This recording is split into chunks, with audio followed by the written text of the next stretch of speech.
Zane's interest in real estate started from modest roots. Growing up in a humble family, he couldn't afford college, so he pursued a career in construction. With a strong work ethic and talent for craftsmanship, he thrived in the industry and quickly recognized the investment potential in real estate. His first renovation project began when he spotted a rundown condo on a job site. Intrigued, he bought and restored it, sparking his passion for buying, renovating, and selling homes. The early years were tough. Zane worked long hours, managing multiple projects while learning real estate.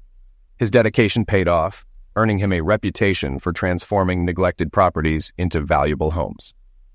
This success brought financial stability, allowing him to take on bigger projects and eventually become a self-made millionaire. Despite his success, Zane stayed grounded, always looking for the next opportunity. Zane loved every part of the process, from buying to selling. He saw each purchase as a bargain and took pride in selling properties at a profit, confirming his eye for value. By age 52, after more than 30 years of renovations, Zane was an expert in his trade, living mortgage-free in a beautifully restored home he had bought at a great price. His renovations doubled the property's value, giving him financial freedom to pursue future deals. Zane's entry into real estate was almost by chance. While working in an area with affordable condos, he noticed one in disrepair with a "for sale" sign. After talking to the realtor, he learned the two-room condo was severely damaged and priced at $150,000, while similar condos sold for $225,000. Zane estimated he could renovate it for $25,000 to $30,000, but didn't have the full $150,000. With the realtor's help, he secured a reconstruction loan. After navigating a lengthy approval process, Zane became the proud owner of his first real estate investment. Since Zane had a full-time job, he could only work on the condo in his spare time, which slowed down the renovations. He hired some workers, but they did poor quality work, so Zane had to fix their mistakes. This cost him time and money, as he was still paying for the mortgage, insurance, utilities, taxes, and condo fees. To speed things up, Zane took 2 weeks off work, dedicating 12-hour days, including weekends, to finish the job. He encountered unexpected issues, like needing to replace the entire air conditioning system, adding thousands in unplanned expenses. Zane listed the condo before it was fully renovated, and a neighbor offered to buy it for his mother. Zane let the buyer choose the colors and carpeting, and when the work was finished, the condo had new tile, wood floors, cabinets, appliances, and an air conditioning system. The buyer agreed to the $250,000 asking price.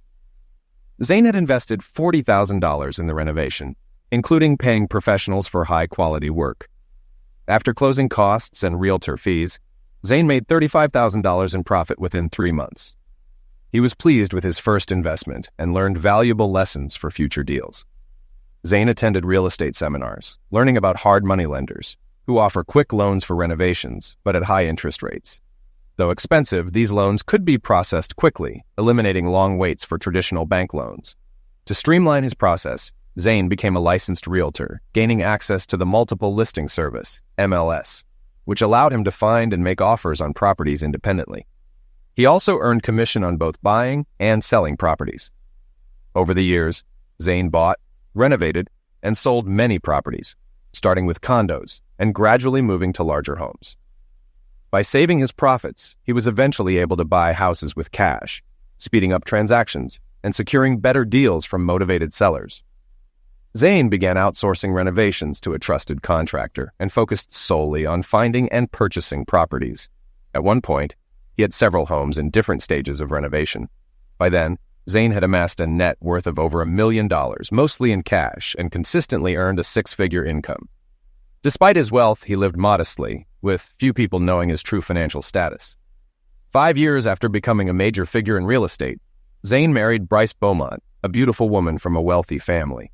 Though they initially noticed his lack of formal education, Bryce's family respected Zane for his success and hard work. The couple had 3 daughters, Andrea, Angelica, and Ashley, who were all grown with children of their own. The family made it a tradition to gather for holidays like Christmas and Thanksgiving, though only Andrea lived nearby.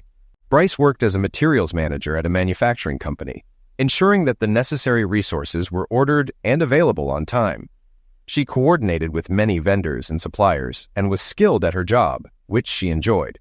On a Friday, Zane had just closed a deal on a middle-class home in a working-class neighborhood. The previous owners were an elderly couple. The husband had recently passed away, and their children, living 1,500 miles away, planned to move their mother into a nursing home. They needed to sell the house, which was in poor condition and a slow seller. A realtor colleague recommended Zane as a buyer interested in renovation. Zane inspected the house and saw that the foundation, roof, electrical system, and HVAC all needed work. The yard was neglected and the driveway had cracks. The house was still full of furniture and kitchenware, with the garage packed with catering equipment, suggesting the couple may have run a business.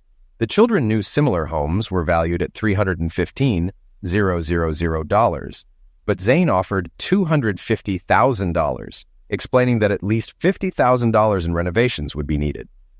Since the house was fully paid off, the children agreed to split the profit. The deal closed the following Friday, and Zane had the keys by 3:30 p.m. Instead of going to his office, Zane went straight home, planning to celebrate with Bryce. Her car was already in the garage, which was unusual.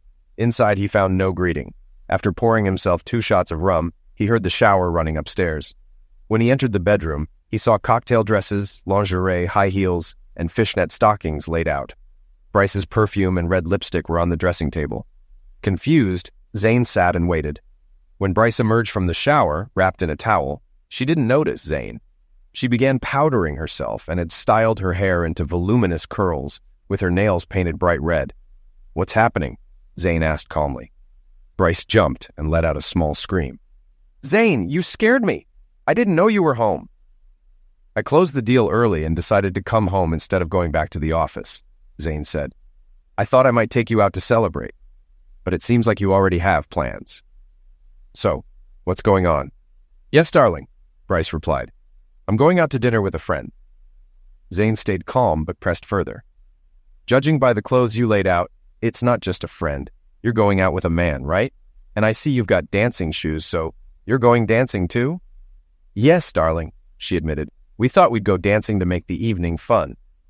"Who's this friend?" Zane asked. "Oh, his name is Harvey Rankle. He's a sales rep for the company we buy paper from. He's in town once a month, and we've had lunch a couple of times. He's very nice, polite, and attentive." Bryce quickly added, "It's not really a date, just dinner and chatting with a friend." Zane, sensing she was being evasive, changed tactics. "Which dress are you wearing?" "I'm not sure. Maybe you can help me decide," she said. "Red will definitely catch a man's eye, though it's a bit flashy for a first date. But no man can resist a sexy black cocktail dress," Zane commented. "You haven't dressed like this for me in a long time. What's special about tonight?" "Black it is," Bryce said, ignoring his question. Zane realized it had indeed been a long time since she dressed this way for him. He hadn't taken her out dancing in ages, falling into a routine of simple dinners when he closed a deal, usually at local spots like Red Lobster or TGI Fridays. Feeling unsettled, Zane excused himself to pour another drink. As he sipped his rum, he considered the situation. Bryce was clearly going on a hot date, despite trying to downplay it as just dinner with a friend. Her preparations told a different story, and Zane wondered why she thought he would accept it so easily. When he returned, Bryce was pulling thigh-high stockings over her legs. "These are new, aren't they?" Zane asked. "Yes, I bought them today to go with my dress." "It's been so long since you've dressed like this for me," Zane said. "Why all this effort for a random friend?" "I just wanted to look good," Bryce replied, trying to sound casual but not convincingly. "You know, you don't even need a bra with that dress," Zane remarked. "Just be careful not to fall out of it when you bend over." "Good point," Bryce said. "I'll skip the bra and be careful, just like you said." Zane realized that Bryce assumed he was fine with her evening plans, and she started involving him more in her preparations. She seemed to think he might even enjoy the idea of her going out with another man, but she was wrong. "I was thinking of wearing my diamond necklace and earrings. What do you think?" she asked. "Stick with black to match the dress," Zane suggested. "How about the black sapphire pendant? It'll hang perfectly between your bosoms, and the matching earrings will complete the look." Bryce agreed, pleased with his suggestion. While Zane appeared calm, inside he was boiling with anger. After Bryce put on her cocktail dress, she asked Zane to button it. She admired herself, showing off her leg, and packed her dancing shoes in her bag. Before leaving, she asked Zane to bring her half a glass of spiced rum, saying she felt restless. Zane sensed that Bryce wanted to leave him alone in the room for a moment. "Of course, it's going to be an exciting night for you," he said, leaving the room with the door slightly ajar. As he glanced back, he saw Bryce quickly grab something from his nightstand and put it in her purse. Though he didn't see exactly what it was, he knew. He went downstairs, poured her rum and a double glass for himself. When he returned, Bryce was seated at her dressing table. "Thank you, darling," she said, sipping the drink. "I've never seen you look so beautiful and sexy," Zane remarked. "Thank you," Bryce replied. "I'm glad you understand. I promise to make it up to you. Maybe soon we can dress up, go to dinner and a show, then come home for a passionate night together." "We'll see," Zane replied indifferently. Bryce stood up, saying, "I have to go. I don't want to be late." As they reached the front door, Zane asked, "Before you go, let me take some photos of you." "I'd love that," Bryce agreed, posing for the camera. Zane directed her to stand by the door, turning sideways like a model. He took some photos, then added, "Now lean forward, but be careful not to fall out of the dress. Lift the hem so I can see more leg and the top of your stockings." Bryce complied, and Zane captured the shots. Bryce, feeling overly confident, complied with Zane's request for more photos. After checking her watch, she said, "I really need to go. Don't wait up for me." Zane calmly replied, "Don't worry, I won't." Before leaving, Bryce asked, "Kiss me and wish me a nice evening." She leaned in, asking for a kiss on the cheek to avoid smudging her lipstick. Instead, Zane slapped her hard across the right cheek. Bryce stumbled back, shocked and in pain, her expression filled with disbelief. "Zane? Why?" she asked. Zane stepped closer. "Did you really think I'd be okay with my wife going on a date dressed like that?" Bryce, confused, said, "But you seemed fine with it. You even helped me." Zane slapped her other cheek just as hard. Now frightened, Bryce stood in shock. "In what world would I tolerate such disrespect?" Zane demanded. "Did you really think I'd let you run off like this?" Tears welled up in Bryce's eyes. "It was just dinner," she sobbed. Zane grabbed her purse and found a pack of rubbers. "You took these when I went downstairs, didn't you?" Bryce tried to explain. "They were just in case. I wasn't planning on using them." Zane, holding back his own emotions, replied angrily, "You've misjudged me." Bryce begged for forgiveness, offering to cancel her plans, but Zane wasn't moved. "Stay, and I'll punish you," he warned, shoving her coat and purse into her hands. "Get out now. Don't come back until tomorrow." He forced her out the door, took her house key and garage remote, and pushed her into the car. "Go stay with Andrea or find a hotel, I don't care," he said. Bryce, realizing how serious he was, drove off in tears. Zane watched her leave, then returned inside, noticing her dancing shoes left behind. She won't need them tonight, he thought. Feeling exhausted, Zane poured himself another drink and collapsed into his chair. Overwhelmed with a mix of emotions, anger, humiliation, and sadness, he started to cry. Realizing he needed to take action, he considered kicking his wife out by packing all her belongings into trash bags. However, he soon realized that task would take too long. As he sat in his chair, a simpler solution came to him. He had just bought a fully furnished house earlier that day, complete with utilities and Wi-Fi. Smiling to himself, Zane decided to move in. He packed a few essentials, clothes, his laptop, and other equipment, into 2 suitcases and was ready to leave by 11 p.m. He placed the house key and garage remote on the kitchen table and drove in silence to his new home, just 45 minutes away. When he arrived at the dark cul-de-sac, he parked next to the side entrance and let himself in. The house was clean but in need of repairs. As he walked through the rooms, he noted what needed upgrading: kitchen cabinets, flooring, appliances, and light fixtures. Though he usually renovated houses quickly, he planned to take his time since he intended to live there for a while. Zane unloaded his car, noting that half the storage space was still occupied by the previous owner's belongings. The family had taken only sentimental items, leaving behind furniture and an old computer in the former office. Zane set up his computer in that space. Feeling the effects of his drinks, Zane grabbed sheets from the linen closet, made the bed, and exhausted, fell asleep in his shorts. The next morning, Zane woke early as sunlight filled the room. He hadn't closed the curtains. With a slight hangover, he showered, dressed casually, and made coffee using the old-fashioned coffee maker left by the previous owners. He found a jar of coffee in the pantry and was pleased with the gas stove, despite its age. As he drank his coffee, he explored the kitchen, finding it stocked with pots, pans, utensils, glassware, and 2 sets of china. He learned later that the previous owner had inherited both her mother's and mother-in-law's china. Zane made a simple breakfast, cleaned up, and then checked out the garage, which was packed with catering equipment, likely from the previous owner's catering business. The backyard had a nice, partially enclosed patio with hanging plants and outdoor lamps, though it needed some sprucing up. An old rusty barbecue sat in the corner, which Zane planned to replace. After inspecting the property, Zane made a plan to renovate. He organized a sale for items left behind, donating or discarding what didn't sell. He also noticed the yard was overgrown with grass, the brick flower beds were cracked, and the driveway needed repairs. The concrete block walls separating the property were also damaged. Zane called his contractor, Cesar Quintero, to discuss the renovations. While waiting for Cesar, he met his first neighbor, Lee, a Vietnamese widow, and her elderly mother. Lee offered to introduce Zane to the neighborhood, which he appreciated. When Cesar arrived, he and Zane reviewed the house and noted the necessary work.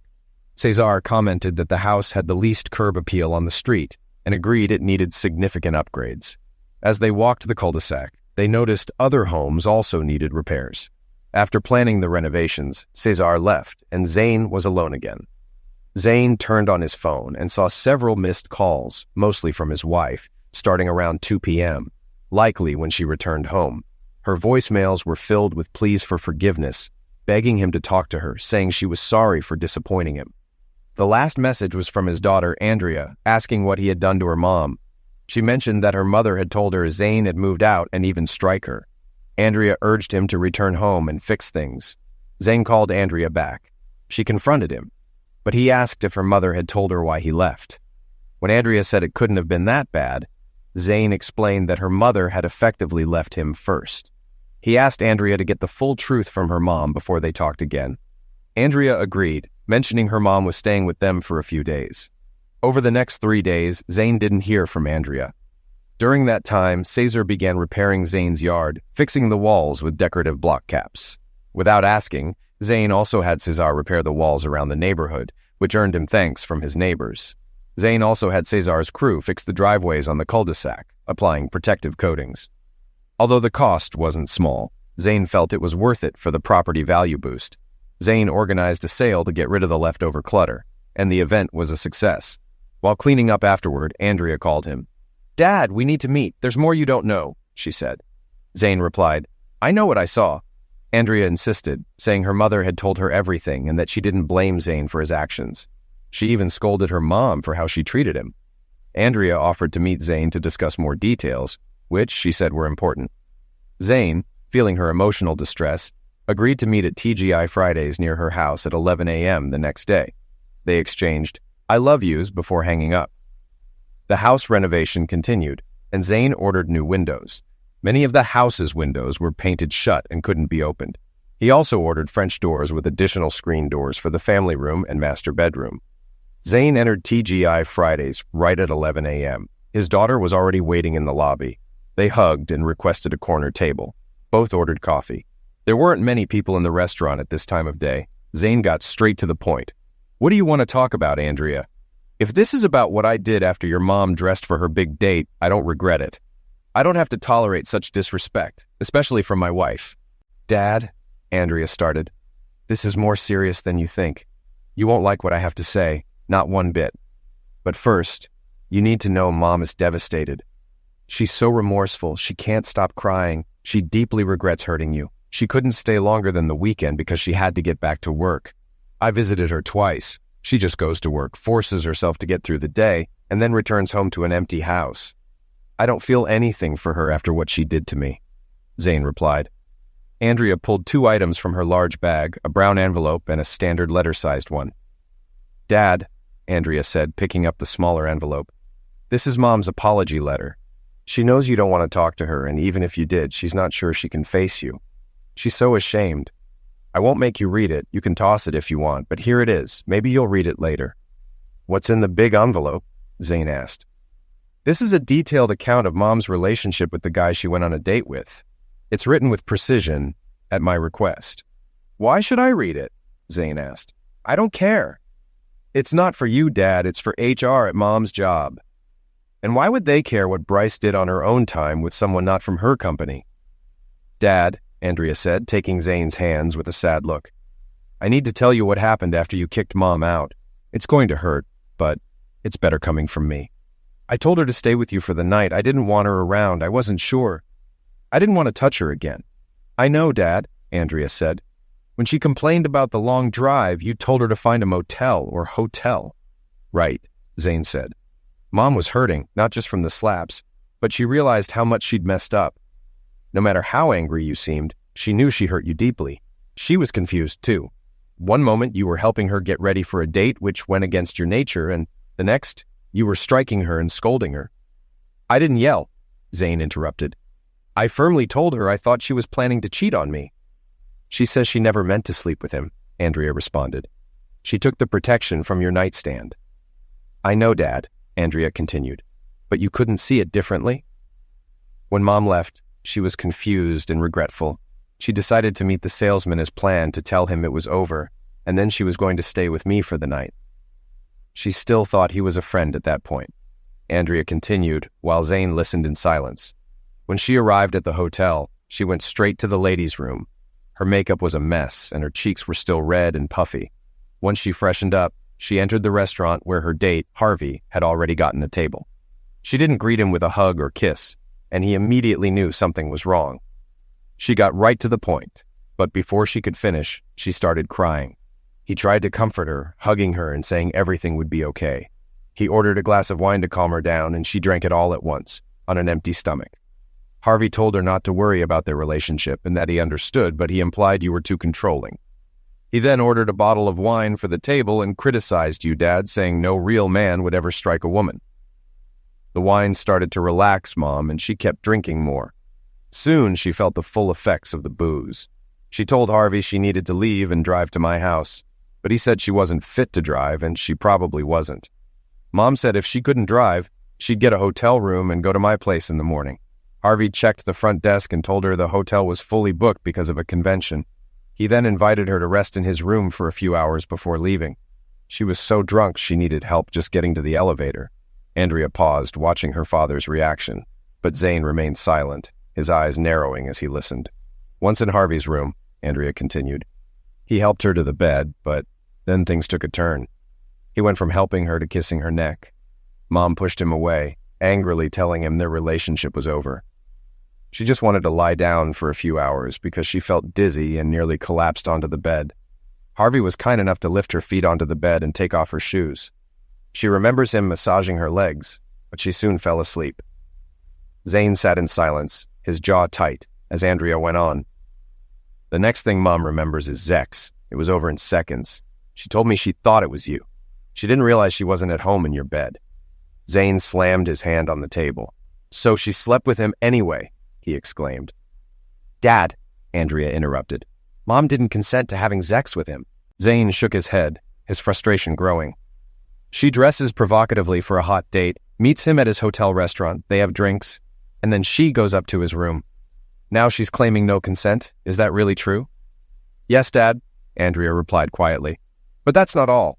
Early in the morning, as the light was just coming up, Mom woke to find an unclothed man next to her, his hand on her chest, trying to have sex with her again. She pushed him away and jumped out of bed. Now sober, but with a headache, she realized what had happened. Harvey had gotten her drunk and taken advantage of her while she slept. He tried again in the morning. She screamed at him, telling him she never wanted to see him again. He just laughed and said she didn't feel that way last night. Zane's face turned pale as he absorbed the information, while Andrea continued. Mom knew what had happened and felt ashamed for letting him lead her on for so long. She realized all he wanted was to get her into bed. She showered, cleaned up, and left the hotel.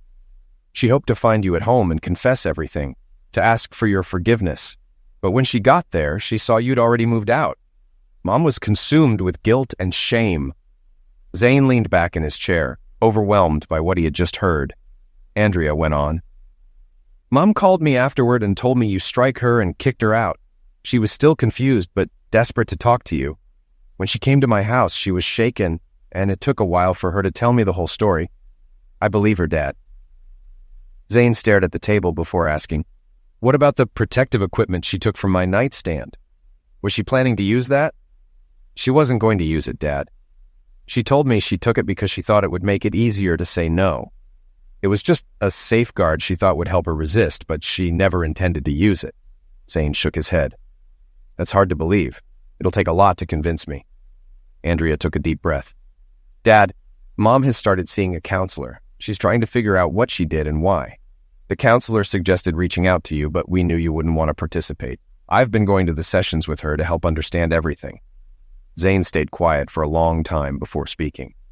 I'm not joining any counseling. Bryce made her bed. Now she has to lie in it. Andrea nodded and continued. Mom's HR department got involved. They reviewed her statement, consulted their lawyer, and decided maltreatment allegations against Harvey wouldn't stand. It was just a case of he said, she said. But they passed her account to Harvey's HR. Harvey admitted to having sex with Mom, but said it was consensual.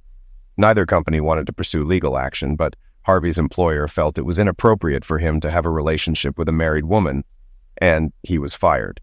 Zane and Andrea sat in silence for a long time. Zane tried to process everything. He had thought time apart might help things between him and Bryce return to normal, but now everything had changed. She had actually slept with her so-called friend, and despite Andrea's explanation, Zane couldn't shake the feeling it might have been intentional. Unable to resolve the conflict inside, Zane made a decision. For now, he would do nothing. He would continue with his new life, avoiding Bryce. He spoke with Andrea from time to time, but she kept encouraging him to talk to his wife and work things out. Zane knew the wound would take time to heal, but divorce wasn't something he had seriously considered. Instead, he focused on renovating his new home and helping his neighbors improve theirs. As time went on, Zane gradually returned to his career, buying, renovating, and selling distressed properties. He transformed the cul-de-sac, even landscaping a small island in the middle to create a peaceful spot for neighbors to gather.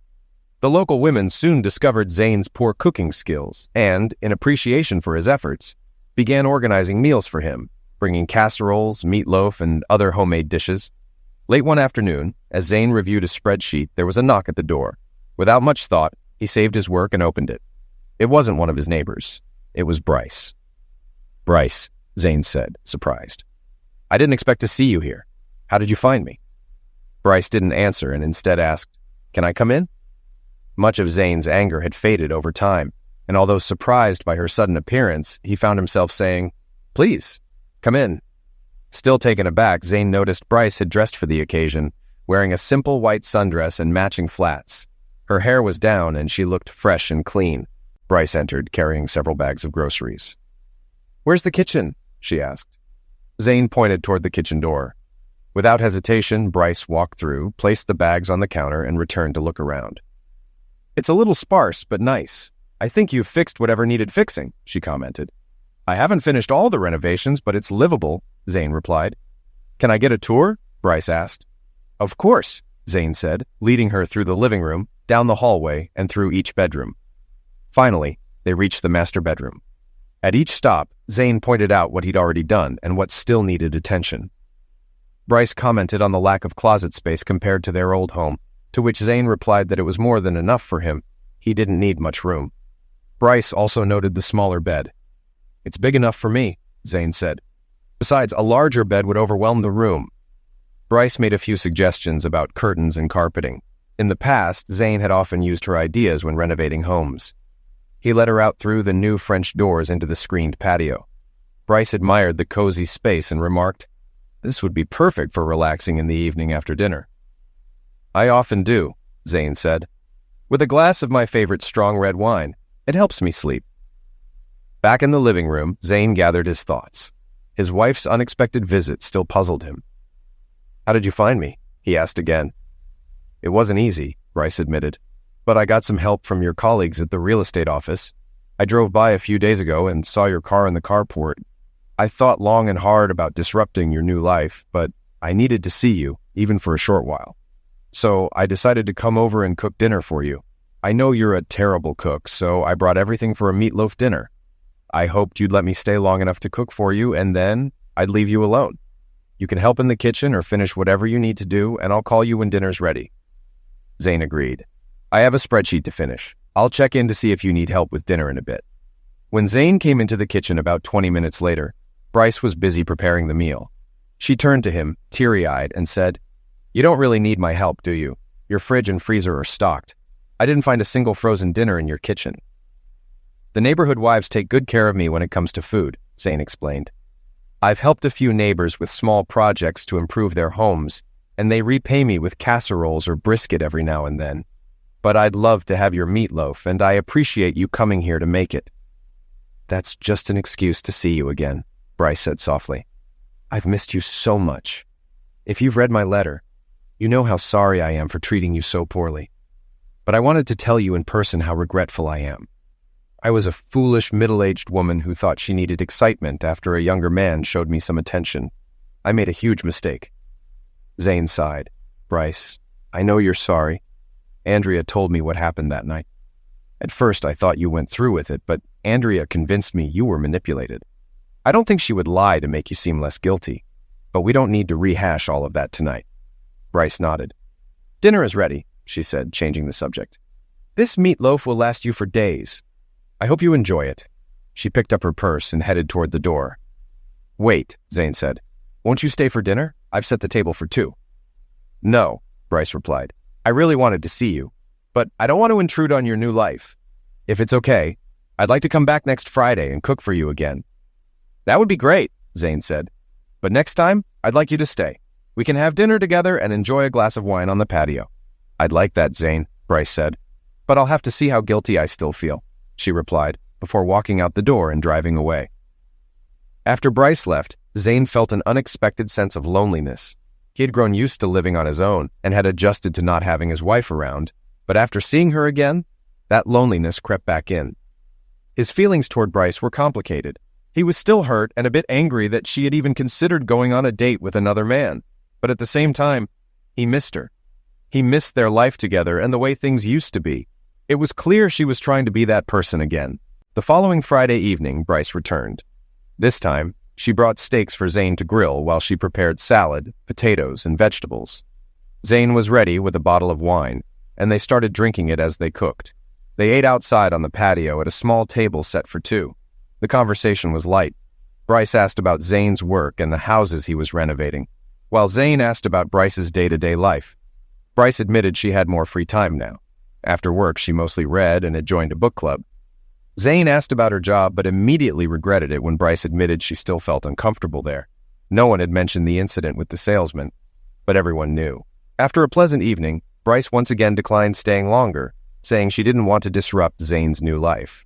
However, she added that she looked forward to their weekly dinners, and Zane agreed it was a routine he wanted to keep. About 4 weeks after Bryce started coming over, Zane emailed her one Thursday. He let her know that his cul-de-sac was having a party on Saturday, so she didn't need to cook on Friday or bring anything. Bryce replied, saying she would bring a bowl of potato salad to the party. When Zane opened the door on Saturday afternoon, he was pleasantly surprised at how great Bryce looked. She wore a lovely summer dress with a modest neckline. They relaxed together before heading over to the party, which began around 3 p.m. Bryce explained that she wanted to make a good impression on the neighbors, but Zane knew she also wanted to look good for him. The party hosts were setting up tables, and neighbors brought out lounge chairs. One neighbor, an enthusiastic barbecue lover, was grilling steak, chicken, and sausage. Almost everyone contributed beer, wine, and other drinks, while Zane brought several bottles of his favorite dark red wine. As the neighbors arrived, Zane introduced Bryce. Many were surprised to learn he was married. Some even admitted they hadn't known. They asked why Zane and Bryce weren't living together, making the couple feel a bit awkward. Throughout the day, Zane received compliments on how beautiful and charming his wife was. Bryce, in turn, heard many stories about how much Zane had helped the neighborhood since moving in. Neighbors pointed out the improvements Zane had made to their homes, and though everyone worked hard, Bryce could see how much more pride they took in their homes since Zane's arrival. As the party progressed, the men gathered to talk sports while the women gravitated toward Bryce, asking about her relationship with Zane and why they weren't living together. Meanwhile, children played in the street, drawing with chalk on the pavement. By late evening, the party began winding down as parents took their kids home. Everyone helped clean up the leftovers. Zane carried some beach chairs back to his house, realizing he'd had quite a bit of wine. It was clear that Bryce was feeling tipsy as well. Once home, she started gathering her things to leave. "I don't think you should drive tonight," Zane said, noting how much she had drunk. "What should I do?" Bryce asked, not wanting to overstep by staying. "You can sleep in the guest room," he offered. "I have a t-shirt you can wear." "Thanks, Zane," Bryce said. "I don't want to cause any trouble." Zane went to his room and returned with a white t-shirt. Bryce took it, went into the guest room, and closed the door. As Zane was turning off the lights and adjusting the thermostat, he heard Bryce call his name. He turned to see her standing in the hallway, now wearing the t-shirt. The fabric clung to her curves, showing off her figure. Her bosoms were outlined, and her waist was still wrapped in a towel. "Zane," she said softly, "can you give me a good-night hug before I go to bed?" Zane was captivated by her. He had nearly forgotten how beautiful she was, and for a moment, he let go of all the anger he had been holding inside. He stepped forward and wrapped his arm around her waist. Bryce, in turn, wrapped her arms around his neck and rested her head on his shoulder. They held each other for only a few seconds before Bryce broke the hug and hurried back to the guest room without saying anything, closing the door behind her. Zane was almost relieved that the hug had been brief. He could feel his body reacting to her, and if the hug had lasted a few seconds longer, Bryce would have noticed it too. The next morning, Zane woke up with a mild hangover.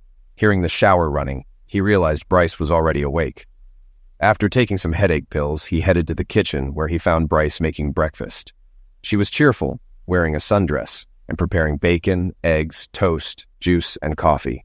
"Your neighbors might bring you dinner," she said, "but it doesn't look like you get a good breakfast. All I found in the freezer were frozen breakfast sandwiches." "You're right," Zane admitted. "I usually just grab one of those or a protein shake before heading out." "It's such a nice morning," Bryce said, glancing outside. "Why don't we eat on the patio?" "That sounds good," Zane agreed, setting the table for two. When Bryce brought out the food, Zane pulled her chair out for her, and she smiled. "Thank you for last night and this morning. It's the happiest I've felt in a long time." "I feel the same way," Zane replied. Bryce took a deep breath, carefully testing the waters. She didn't want to push him, but needed to know how he felt. "Any idea when you might want to come home?" she asked, trying to sound casual. Zane thought for a moment before answering. "I don't know if I want to come back home." Bryce's face fell slightly, though she tried to hide it. His response made it clear he wasn't ready to pick up where they left off. "Well," she said softly, "I'll wait until you do. In the meantime, I'd love to keep coming over on Fridays to cook for you, if you don't mind." "I'd like that," Zane said. "You've always been the best cook." Bryce felt a sting at the comment, wondering if Zane only wanted her around for her cooking. But she also sensed that there was more, and he just wasn't ready to admit it yet. She decided not to rush him. The following Friday, Bryce returned. She looked stunning in a pink pleated skirt and a fitted cashmere sweater that showed off her figure. The skirt was short enough to reveal her legs, and the sweater hugged her chest. Zane greeted her at the door. "What's on the menu tonight?" he asked. "I brought marbled ribeye steaks," Bryce said, smiling. "I thought you could grill them while I make a salad with lettuce, tomatoes, avocado, and bacon. And I brought 2 bottles of red wine. Maybe we'll get so drunk that you'll ask me to stay again." Zane laughed, not fully realizing how their relationship was gradually evolving into something deeper. He still had lingering anger and wasn't sure how to bring it up without spoiling the evening. "We'll see how the night goes," Zane replied noncommittally as he fired up the grill. Bryce busied herself in the kitchen preparing the salad while Zane poured 2 glasses of wine. He handed one to her and took the other to the patio, leaving the bottle on the table. After a while, Bryce brought out the salad and Zane began grilling the steaks. "They'll be ready in about 10 minutes, he said, turning toward her.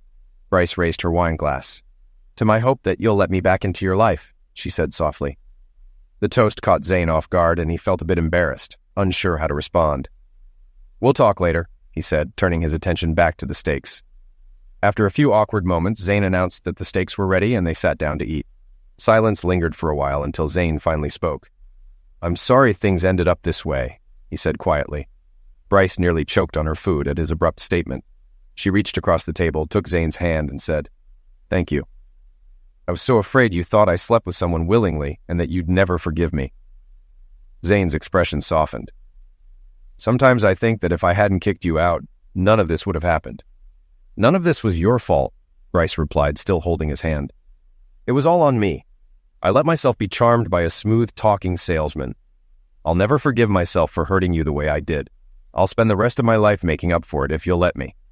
"Well," Zane said, lightening the mood, "lettuce is a good start." After dinner, once the dishes were cleaned up, Zane asked Bryce if she wanted to watch a movie. "Sure," she replied, smiling. "But you picked this time. I want to watch something you'd enjoy." "You know I'm into action movies," Zane teased. "They're usually full of violence, nudity, and strong language." "Perfect," Bryce said with a grin. "I'll watch chick flicks with my friends." Zane scrolled through Netflix, finally choosing an action-packed movie he thought they'd both enjoy. As it started, Bryce returned from the bathroom wearing his favorite rose-scented perfume. She sat close to him on the couch, so close that Zane could feel her warmth. Without asking, she gently rested her head on his chest. Zane instinctively put his arm around her shoulder, feeling a rush of conflicting emotions. He noticed her skirt had ridden up above mid-thigh, and the top buttons of her sweater were undone, revealing a fair amount of cleavage. Bryce had always been beautiful to Zane, and despite everything that had happened, he couldn't deny his attraction to her. The movie played, but Zane found it hard to concentrate. Soon, Bryce, nestled against him, fell asleep, her breathing soft and steady. He let her sleep until the movie ended, then gently shook her awake. "You're going to let me stay the night, aren't you?" she asked groggily as she got up. "I don't think I should drive home this late." "Yeah, you can stay," Zane agreed. "You know where the guest room is." Bryce smiled but didn't head to the guest room. Instead, she walked into the bathroom and came out a few minutes later wearing a black baby doll negligee that stunned Zane. It was the sexiest thing he'd ever seen her wear, leaving little to the imagination. "How do you like my new pajamas?" Bryce asked softly, her voice seductive as she posed in front of him. Zane couldn't take his eyes off her. "I like them," he said, his voice low. "I forgot how sexy you could be when you wanted to impress me." Encouraged by his words, Bryce walked up to Zane, wrapping her arms around his neck and pressing her body against his. "I don't want either of us to sleep alone tonight," she whispered in his ear. Zane could feel her body respond to his, and despite the unresolved tension between them, the desire he had for her surged back. "I know you haven't fully forgiven me," Bryce continued, her voice emotional, "but please don't let that stop you from enjoying this moment. You can do whatever you want with me. Anything." Any resistance Zane had disappeared. He kissed Bryce passionately, their lips locking in a heated embrace. He pushed her hair back and kissed her neck, eliciting soft moans from her. Zane picked her up and carried her to his bedroom, tossing her onto the bed. Bryce reached for him as he climbed on top of her. As they made love, Bryce thought to herself, "How could I have been so foolish to think any moment with someone else could compare to this?" She arched her back, pressing closer to him, feeling his intensity. That night, Zane and Bryce released months of pent-up emotions, going round after round before falling asleep in each other's arms. For Zane, it felt like all the sexual tension and anger had finally dissipated, and Bryce looked more beautiful and desirable than she had in years. The next morning, they sat together on the patio for breakfast. Bryce, glowing from the night before, took a deep breath before speaking. "Zane," she said softly, "I think you know how badly I feel about everything I did. I'll never do anything like that again, but we've been apart for almost 6 months. Don't you think it's time for us to live together again?" Zane paused, putting down his fork and wiping his mouth with a napkin. He looked out at the bright morning sun, thinking about her words. Then he turned back to Bryce and said, "I've thought about it, but I've made up my mind." Bryce's heart sank, waiting for him to explain. "First," Zane continued, "the old house is too big for me now. When the kids were growing up, it was perfect, but now, it's just too much. And honestly, I never really fit in with the neighbors. They're all college graduates, professionals. I barely finished high school. I don't have much in common with them." "But Zane," Bryce interrupted, "you've done so well. You make just as much as they do with your renovations. Our house is one of the nicest, thanks to your work." Zane shook his head. "What I'm saying is, this is my home now. This is where I want to be. These are the kind of neighbors I want. When this house is done, it'll be just the right size for me. I'm not going back to the old house." Bryce's face fell, her eyes filling with sadness. "Oh, Zane, that's not what I wanted to hear." She stood up quickly, trying to hide her disappointment. "I have to go," she said abruptly. In just a few minutes, Bryce gathered her things and left, leaving Zane feeling conflicted. He hadn't intended to hurt her, but deep down, he knew he didn't want to return to their old life. The new house and routine had become his comfort. For 2 weeks, Zane didn't hear from Bryce. Then, one Friday afternoon, there was a knock at his door. When he opened it, he was shocked to see Bryce standing there with 3 suitcases. "I have 2 more in the car," she said, walking in and setting down the luggage. "What's going on?" Zane asked, confused, as he helped her with the other suitcases. Bryce wrapped her arms around his neck and kissed him passionately.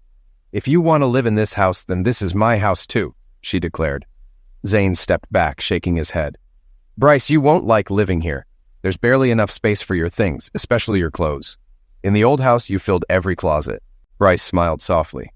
I gave away almost everything. What I have left is in these suitcases, but you'll still need to find a way to create a bit more closet space. Zane sighed, knowing the master bedroom didn't have enough room. He had considered knocking down a wall to expand into his office, but hadn't made a decision yet. And your work? Zane asked. It's a long drive from here, and with traffic it'll be even worse. I don't have a job anymore, Bryce said calmly. I resigned. Zane blinked in surprise. Why?